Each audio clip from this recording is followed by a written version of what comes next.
there's a sutra known as the Play in Full that tells the story of how the Buddha Shakyamuni manifested in this world and how he attained awakening.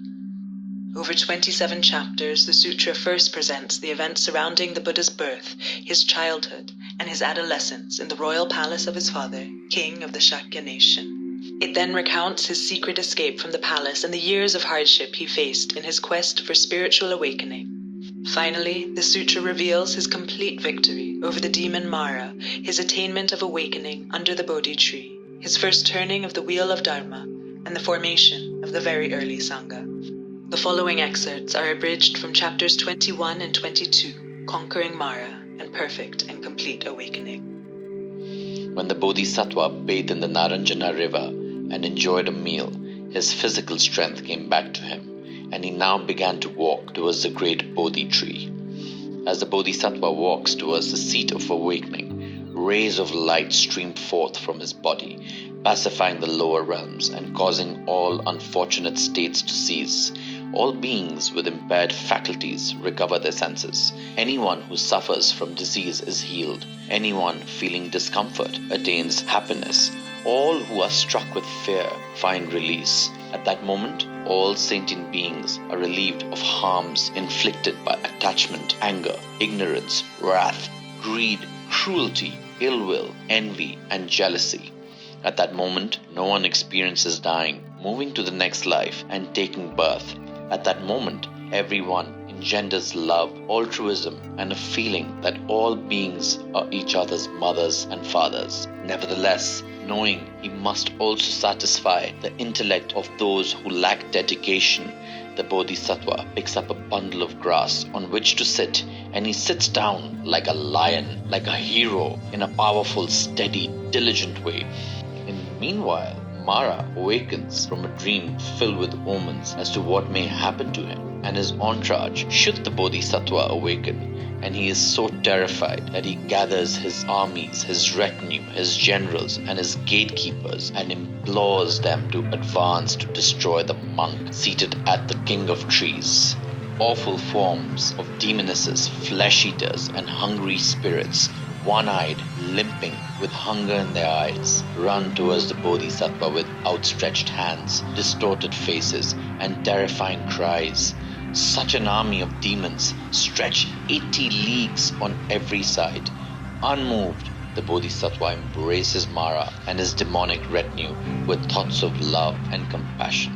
Like a lion, he sits without fear, fright, anxiety, timidity, and disturbance. Touching his hand to this great earth, it shakes. Now Mārā feels unhappy and full of suffering, and even though he is miserable and ashamed of himself, he is so overpowered by pride to such an extent that he cannot leave.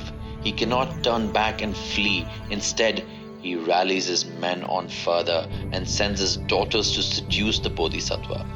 But the daughters return defeated, and Mārā feels even more miserable, unhappy, angry, and disappointed. He is more determined than ever to get him away from the seat of awakening.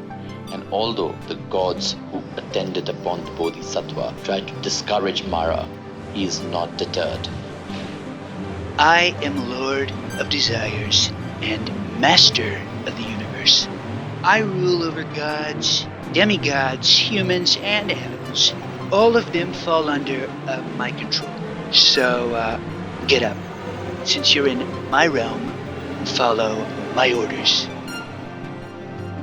If you are master of sense pleasures, you are clearly not a master at all.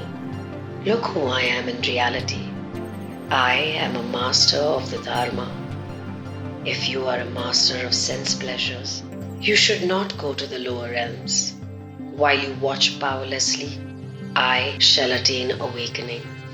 With a mind possessed by anger and full of desire for the divine realms, and a belief that the self is either permanent or impermanent, and the thought that liberation is a place you can go to.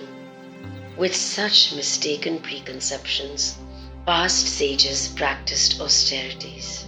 Not knowing the truth, they preached the existence of a soul, variously claiming that this soul is all-pervasive, confined to locations, eternal, with form, without form, with qualities, without qualities, an agent and not an agent. This is what they claimed. But today, sitting here on this seat, I will attain stainless awakening. I will defeat you, Mārā, and repel your enemy and soldiers. I will explain to the world about the origin and arising of things, and also about nirvana, the cool state where suffering is pacified. Catch that Gautama, who sits alone in the wilderness, and bring him quickly to me. Take him to my palace, shackle, fetter, and yoke him, and make him my gatekeeper. I will watch him suffer and cry out uncontrollably in many different ways, a slave of the gods.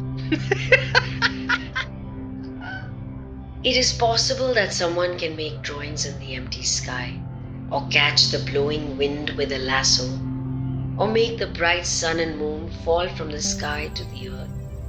Yet you, or countless beings like you, will never force me away from this tree. Powerful army of Mārā rushes forward with wild cries and beating drums, and yet the Bodhisattva remained still. No one can harm me here beneath this tree. Not even someone who can destroy the trichiliocosm and count its motes of dust. Not even someone who can draw all the water in the oceans through a single straw. Not even someone who can split the supreme diamond mountain in a single instant.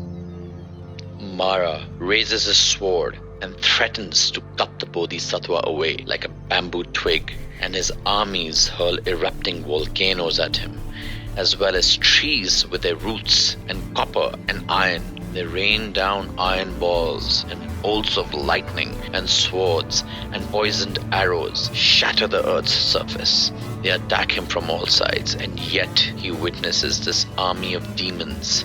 This pure being understands that they are like an illusion. There is no Mārā here, no army, no being, and also no self. Like the moon reflected in a pond, so does this threefold universe revolve. There is no I, no man, no woman, and no self. There is no ear, no nose, no tongue, and no body.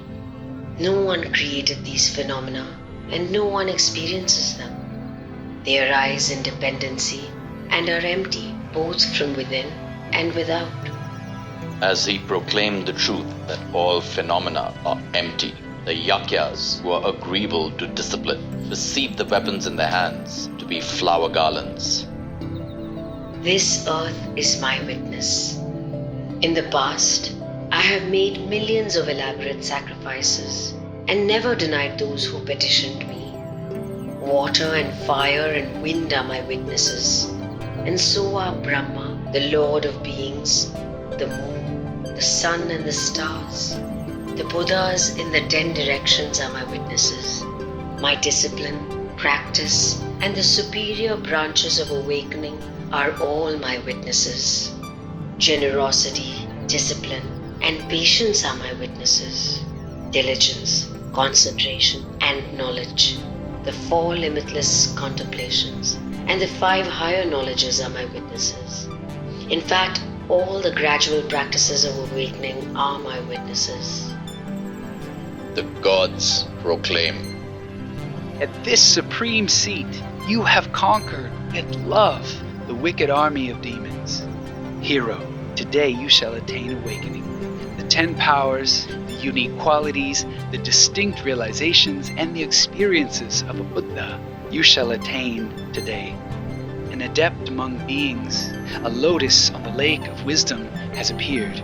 Untainted by mundane concerns, he will cause a cloud of great compassion to mass, which will shower throughout the realm of phenomena. The gentle rain of Dharma, medicine to living beings, will cause all the seeds of the roots of virtue to sprout, bring growth to the saplings of faith, and yield the fruits of liberation.